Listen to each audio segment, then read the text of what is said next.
was $2.99 to get Super Nintendo with Street Fighter 2. $2.99 back in the day when you were 11. That's big money. Yeah, man. I got to like $150 and I gave up. I never got a Super Nintendo.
Cool.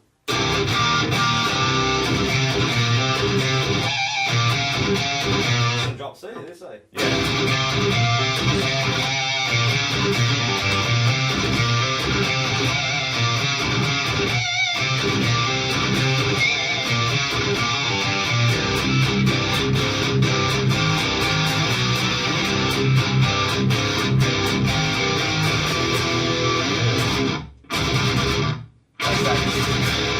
Is it rectifier? Yeah. Just so ugly it's quite fizzy. That would cut though, so that's one half of it or part of it? This is just a different patch. That's a preset. Oh, this is something I dialed in, yeah.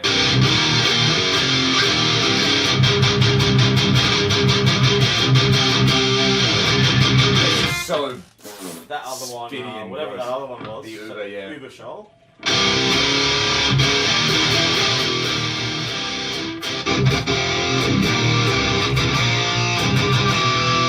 I was saying to Troy, I was just like, man, that's just my idea of a perfect guitar sound. That's chugga chugga. Yeah.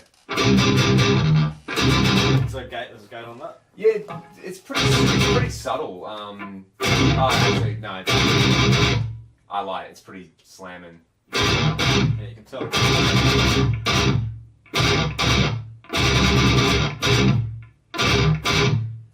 Really that gives you the sense of that false tightness. Yeah. I don't like gates because of that, because I don't know.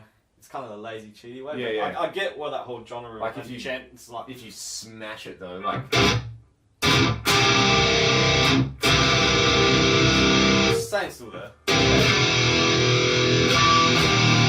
if you play the like.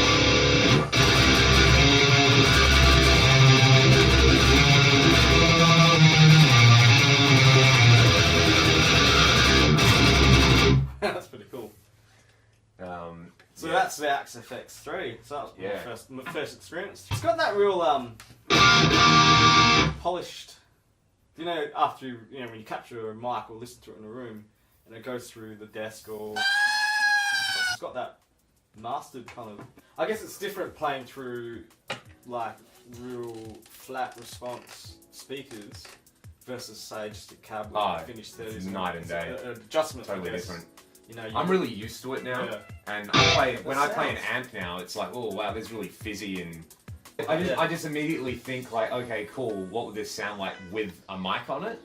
And that's weird because now you get the new generation of people who grow. Well, I wouldn't say fake amps, but modelled amps, and then they'll play a real amp and go, oh wow, I actually prefer like what it sounds like. Or yeah. Kind of like the difference between VHS quality to Blu-ray quality, and now the 4K. Yeah. I don't know about you and your eyesight, but when I see a blade of grass or droplets of water, I don't see it as clear as 4K TV. Yeah. I see it as, I don't know, if I have a couple of beers, maybe 4K drops to Blu-ray, and you have more beers.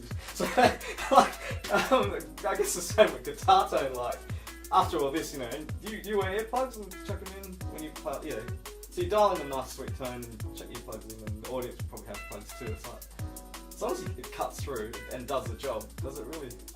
There was something on like a forum I saw where these guys were complaining about modelers and yada da da da, and someone was like, what's they were trying to be clever, and they were like, oh, what? So one day you're just going to go to a concert where everyone's on earphones with their own mix. It's like, do it. That's a great idea. That's awesome. Like silent disco, but it'll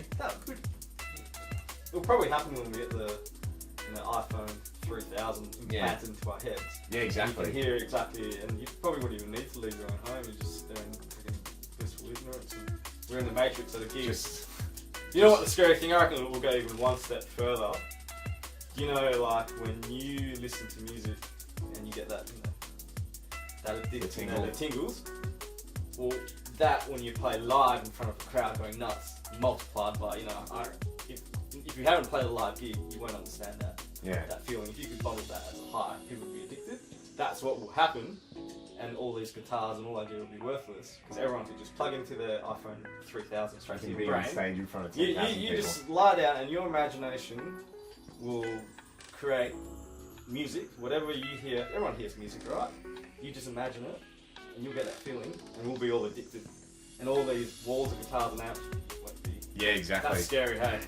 Yeah, it's... I don't know if everyone, I'm ready for that word. everyone goes, 1984, it's all real. It's like, no, read like Brave New World by Aldous Huxley. That's what's going to happen. Like, we're just going to pleasure ourselves to death. Not in my lifetime, hopefully. Yeah. This is freaking awesome. Yeah, it's not bad. I need to give you the ultimate cheese. Ultimate cheese. Can it make me a cheese sandwich? Yes. It does everything. Make me a cheese sandwich. Here's the... So this is chorus laid on chorus sandwich. Here's the cheese. So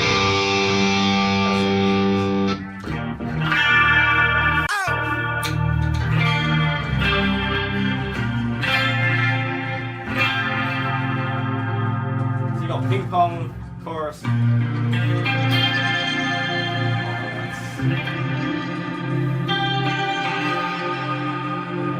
That is very cheesy.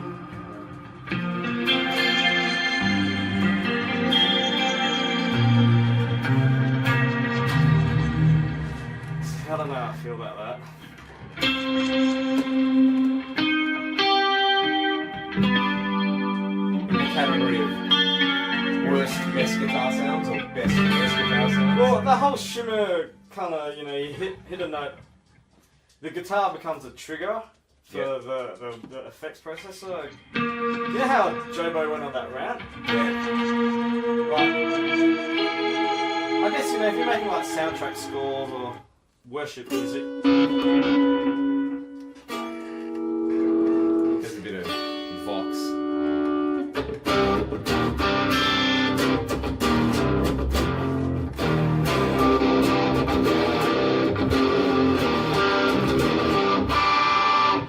That's cool. A bit option paralysis for me. Yeah. Something like that. Well, that's, the funny thing for me is it's like the patch, like the live patch I've got dialed in with bass. Yeah. So running like my entire guitar rigs. So that's your through input 1. This is that Uberschall.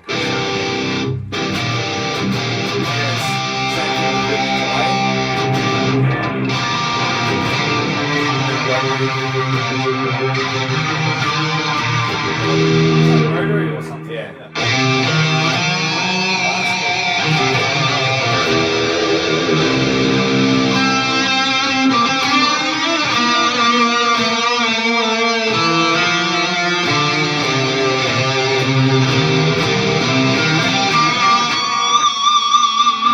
Too easy. It's ridiculous. But at the same time, through input 2 and output 2, which are completely independent of the guitar sound, I've got a full bass rig in there.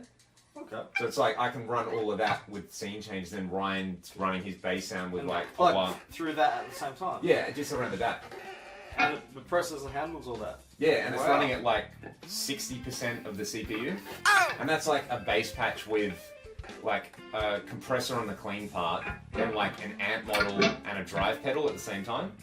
That's pretty amazing. So you could just have one of that, and that's your 2 bus. Yeah, well, that's Mixer what loves you because you just carry one thing. I think that's what we're going to move towards. So it's like we've got the ears thing One going, is back up, and just that, and then we can just use. I've got the AX8 then and when runs you my go, Sans when you amp. go traveling, you can have more room to bring back more gear. Exactly. What? How's that so strong? So it's just like, you know when you're a kid and it's like, what do you mean the games bloody don't come on it? You mean I've got to buy the games with your console? So it just runs ROMs. Mind blown. They did a NES Mini. They've got a mini Mega Drive, I think, and a mini So you, Atari. how much? Where? That was like $90. Where you can just and what controllers? Same controllers. Look at that. Like they're modded to use with. Like that's obviously not the same connection, but yeah, so it's like it's the. Well, I've been living under a rock because this is Yeah. like, this is like my when I was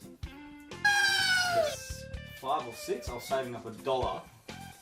This was $2.99 to get Super Nintendo. Yep. To get Street Fighter 2. $2.99 back in the day when you're 11. That's big money. Yeah, I man. got to like $150 and I gave up. I never got the Super Nintendo. Oh, So I played them all on ROM. sell a pedal, buy one. I didn't even know this existed. So they do a NES Mini, they do a Atari. Awesome! Atari make one. The best thing as well is you can hack them because they come with 20 games. So you built just in. load ROMs into. And you can get, there's a third, someone came out with like a third party thing where you can just load ROMs. So I've got like every game on there. Are you serious? So you can get like Castlevania and F-Zero. Yep, I've got them on there. I did not know they made those. That's something for the end. We'll just play like a few classic SNES Well, games. my last time I played console was PlayStation 2, so I've missed 2 generations. Now they've obviously done the whole retro Yep. thing for kids like me who are now adults who can afford I did a trade with this kid off gas. What are the controls? Fully sick. I only did it because Blast. I had 2 DS2s. Oh yeah. I don't remember buying the second one, and I was like, I'll just get another orange pedal. And I rocked that, real nice, it's probably about 18, 19, maybe, I don't know, maybe younger. So, half my age, double my height, just having this friendly chat after work. And he goes, oh man, have you ever heard of a fuzz pedal? I was like, oh yeah? And I was like, no, I've never played fuzz. I didn't want to like belittle him and say, oh yeah, I like the pedals and everything I say is right. It's you go on your own quest and you find out. Yeah. So we have to try. What his recommended settings was crank the gain on full. I think it's 2 games. So maybe it is. I guess it could be fuzz because fuzz is overloading and broken. So maybe he is correct. But Square just wave. maybe not the type of fuzz I would. Yeah. But yeah, it's so. Bro, you don't even have to play a note. It's already just making distortion. Yeah. Check that out the end, or do it in your. Or for the Fight Club idea, maybe everything, all knobs on full, or gain on full, and then you can compare Yes. it. I reckon that'd be Yes. interesting too.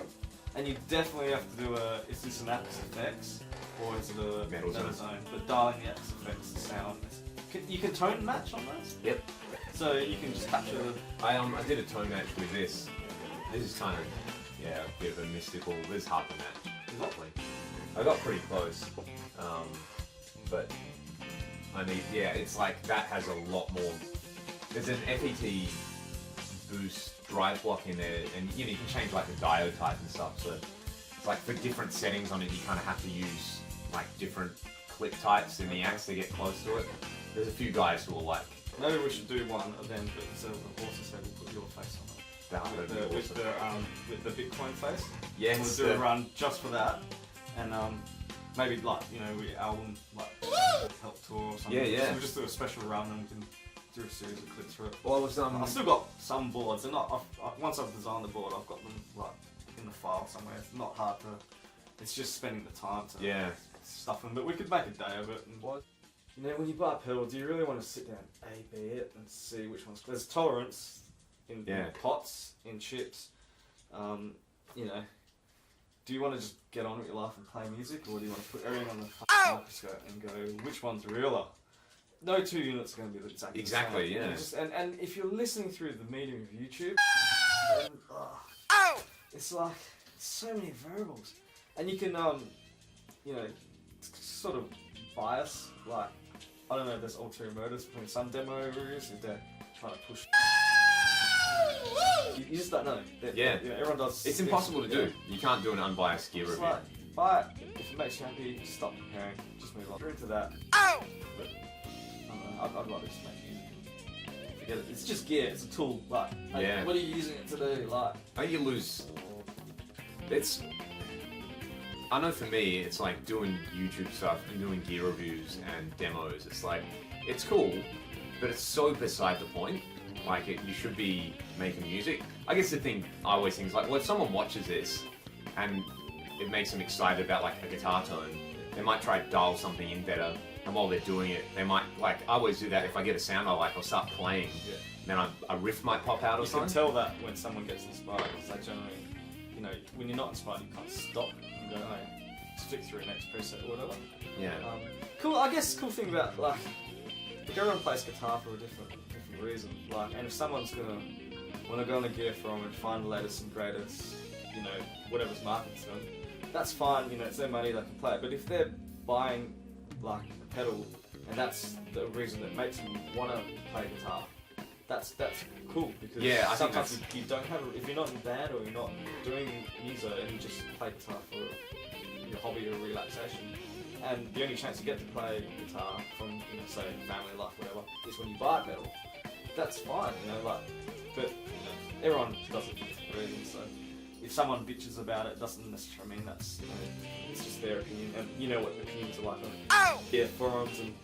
I think the thing is though, it's like you can get a piece of gear and it can inspire you, and then you can make it. It's like you're just one step away from something like really beautiful and like important about like being alive, which is like you can make a piece of music, and you can record the piece of music, and it's like lightning in a bottle, you know, and then you can share that, and it's like that has a net positive effect in the universe. I think indulgence normally has like if you do indulgence right, and like I think guitar is pretty close to like the perfect type of indulgence, the net effect of good or bad in the universe is zero. It's like you feel pretty good and it doesn't escape the little bubble you're in, but it's like as soon as you do that and you make a piece of music, it's like +1. Yeah. It's got that over video games. Yeah. I say that because we're talking about video games before, and we've got Elspeth going twiddling away. But you know, at the end of the day, you're still using your fingers, twiddling buttons. What did you achieve at the end? You completed a level with one game, but with music, it goes beyond that. You can share. I don't know. I'm not really into hardcore gaming. Like, I know they've got channels for that. And people, esports is a big thing now. Oh boy, yeah. And people share that. So I guess the world is, you know, kind of changing, but it is all kind of self-indulgence. I guess it is. You can be all wanky and I'm the best. I guess, you know, one thing that playing guitar that teaches you, if it's a life lesson thing, no matter how good you think you are, or no matter how much gear you've got, there's always going to be someone that's got more, or they've practiced more, or they've got natural talent, or whatever. And if you try and, you know, say guitar battle, if you try and play and beat someone, which is not really a thing in music, but you know, if you try and mimic someone and they put in the chops, you're going to fail. Just be yourself, play what you know and your style, and be kind of unique. Yeah. And music's not really a sport or competition. It would be. I've always thought guitar fight club. Yeah, and, you know, that'd be funny. Just have like, look, tonight we're at this venue, backing tracks in A, whatever. Bring it. First rule of Fight Club. Everyone's got to. I reckon that'd be a fun night. First rule of Fight Club: everyone's got to play through a metal zone. Everyone's in A, E standard, key of A. Here's a slow blues jam. You know, you can only be so safe. Yeah, I know. Cool. Is that the podcast? Should we set it up? And... yeah, but yeah, this is Johnny, and he does many things. You may know him or may not know him as the man behind Anarchy Audio. So he makes some pretty rad pedals, and yeah, we're just hanging out. And in the guitar nerd heaven. Guitar nerd heaven. Yeah, these places are. Every time I come here, it's just more heaven. Why would you leave? I think. Can I just live in like that corner? There you go. That's yours. I'm gonna that's live why it's in there. that corner underneath the sewing machine, which.